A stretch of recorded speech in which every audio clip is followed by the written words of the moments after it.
name's Hugh and welcome back to my home studio. Today I'm really excited to be talking about the Helios or H2 Audio 0011 modules. The first Helios console was created by Dick Swettenham in 1969 for Keith Grant's Olympic Studios. Up until the late 60s, it was the practice that the in-house engineers and the in-house technicians would purposely build consoles for their specific studios. It's such an amazing time to read about the absolute innovation. These guys not only wrote the book on recording equipment, they also invented and built the printing press. It absolutely blows my mind that the Helios sound can be pinned on so many quintessential British recordings that still stand up today. Led Zeppelin 4, Pink Floyd's Dark Side of the Moon, Queen, A Night at the Opera, Bob Marley's Catcha, Eric Clapton recorded on a Helios, the Beatles recorded on a Helios, David Bowie's recorded on a Helios.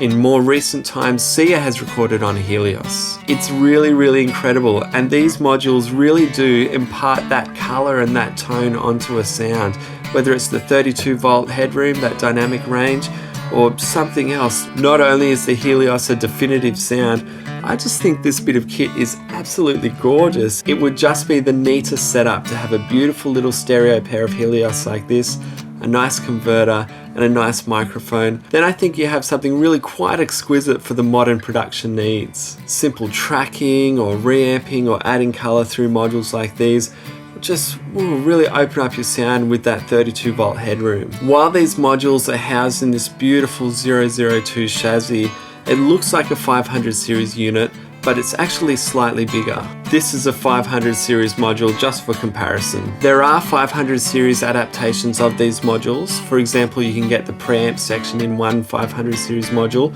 or the EQ section separately in another 500 series module. The 002 chassis can also send phantom power. On the back, there's a mic in for each module. There's also a line in for each module. There's a jack in for the side chain if you're running a compression module.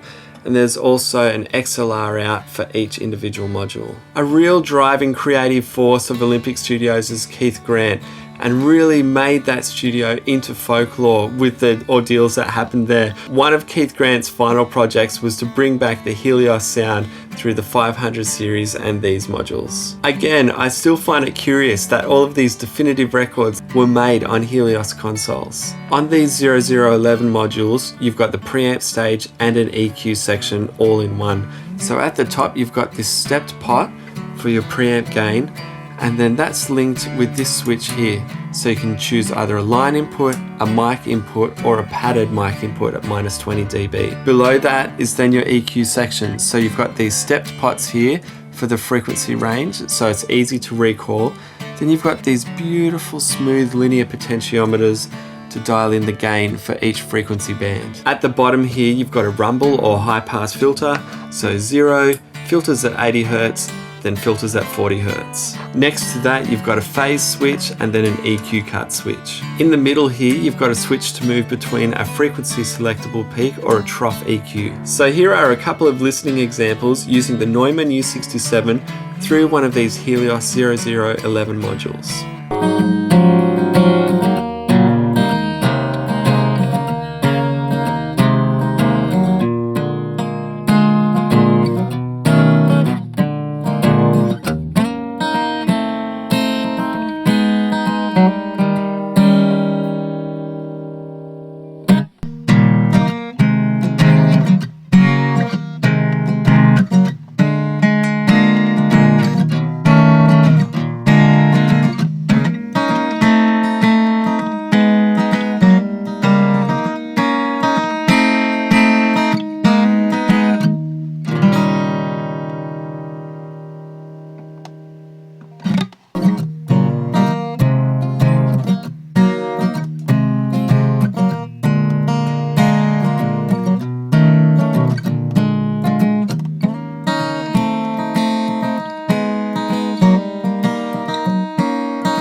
Look, I hope you're curious about the Helios sound. It's really interesting, and it's a really great read to research about Olympic studios in the late 60s. Absolutely fascinating. Like, those guys were so inventive and so creative. If you want more information on the Helios products or any other recording equipment, head over to the Muso's Corner website. That's www.musoscorner.com.au. I'm Hugh Jones, and like always, happy music making.